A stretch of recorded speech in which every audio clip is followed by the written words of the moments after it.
Bonjour, je suis Clément de la Doggy School et aujourd'hui on va parler d'un sujet que beaucoup de propriétaires de chiens ne prêtent pas attention, la fatigue mentale.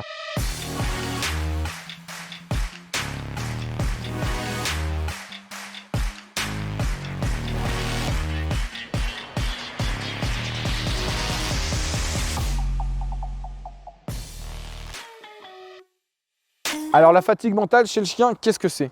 C'est comme pour nous, c'est quand on est fatigué mentalement, tout simplement. Donc c'est quand on va être complètement claqué d'une journée où au final, physiquement, on n'aura pas fait grand-chose. Donc on va avoir marché 1 kilomètre peut-être pour aller au bureau par exemple, où on passe une journée au bureau devant un ordinateur et on rentre à la fin, on est claqué.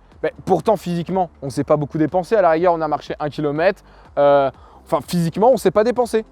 Pour lui, ça va être exactement pareil. Ou alors quand on passe une journée à conduire, on est assis toute la journée, on va faire 10 heures de route. Pourtant, à la fin de la journée, on est complètement fatigué alors qu'on est resté assis toute la journée. Là, ça va être le même principe pour le chien. C'est-à-dire que c'est quand je vais le stimuler énormément mentalement qu'il va être extrêmement fatigué de cette stimulation. Et ça, c'est hyper important à prendre en compte quand j'ai besoin de fatiguer mon chien. Parce que dites-vous qu'un chien fatigué, c'est un chien qui fait pas de bêtises. Il va pas me bouffer la table, il va pas me bouffer le canapé parce qu'en réalité, il dort. Du coup, la fatigue mentale, ça va être hyper important parce que ça va nous permettre d'optimiser mon temps de balade.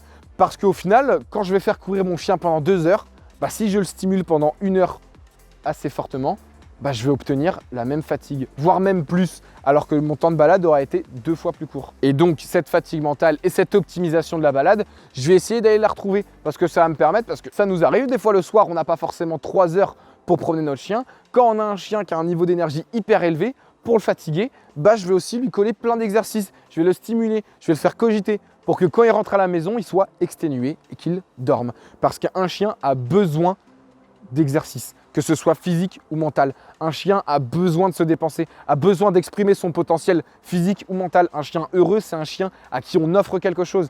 Des stimulations mentales, des stimulations physiques, mais qui se dépensent. Pour prendre l'exemple d'une situation que tout le monde a vécue. Quand par exemple, j'emmène mon chien chez le vétérinaire, ça crée beaucoup de stress pour le chien. Le chien pendant 1 heure, 1 heure et demie, s'il y a de l'attente ou pas, le chien va être stressé. Il va rentrer à la maison, il va dormir, il va être exténué. Pourquoi? Parce que le stress l'a fatigué mentalement. Bon, là, on n'est pas sur une fatigue positive, parce que le stress, c'est jamais positif, mais c'est le même principe, c'est de la fatigue mentale. Donc, c'est cette fatigue mentale-là que je vais aller rechercher. Donc, comment le fatiguer mentalement?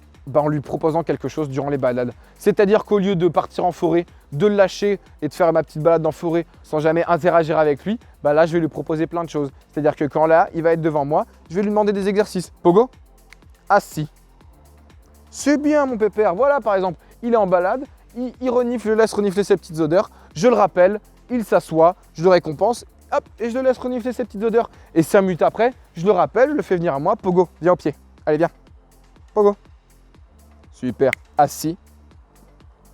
Super. Couché.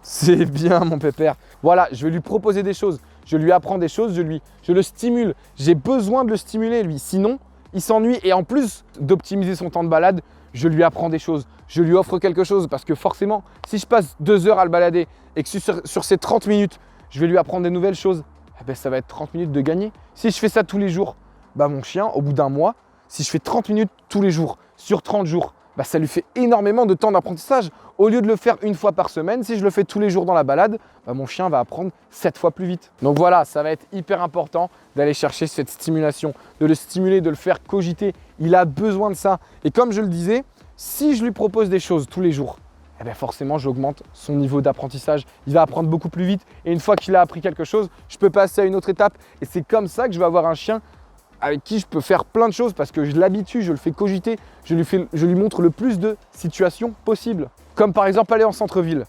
En centre-ville, le chien, il ne peut pas courir, il est en laisse.